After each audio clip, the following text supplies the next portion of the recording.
त्या बागेमध्ये फायरिंग होते आणि हां. फायरिंग होता होता लहान मुलं बघितली नाहीत, महिला बघितल्या नाहीत बघितलं नाही. किंवा अजून इतर सगळे अपंग बघितले अपंग नाही. बघितले नाही. सगळ्यांवरती फायरिंग अंधाधुंद पद्धतीने केली आणि आता देशासाठी आपल्याला एकत्र यावं लागेल. आपल्या भारताचं दुर्दैव कसं आहे बघ. कोणासाठी तरी कोणतरी उगाच मरतंय. हो. ह्या पाकिस्तानला देखील आपण तसंच बाजू असलेला आपला जो फालतू देश आहे ना, त्याला देखील तशाच पद्धतीने उत्तर देणं गरजेचं आहे. ते साल होतं 1919 16 हो. एप्रिल 1919 हा जो काळा दिवस. मित्रांनो, या सिनेमाचा रिव्ह्यू सुरू करण्यापूर्वीच आपल्या ज्ञात अज्ञात असणाऱ्या सर्वच क्रांतिकारकांना आम्ही त्यांना नमन करतो आणि या सिनेमाच्या रिव्ह्यूला सुरुवात करतो.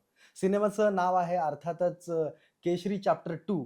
या सिनेमाबद्दल बोलायचं झालं तर जालियनवाला बाग हत्याकांड आपल्या सगळ्यांनाच माहिती आहे. आपले हजारो क्रांतिकारी त्या ठिकाणी त्या मैदानावरती उपस्थित होते आणि ते निशस्त्र होते आणि त्यांच्यावरती अंधाधुंद गोळीबार म्हणजे जी करण्यात आला. नोट आहे ज्याच्यामध्ये ते की 10,000 आणि 300 वगैरे असे त्यावेळेला मारले गेले. बापरे!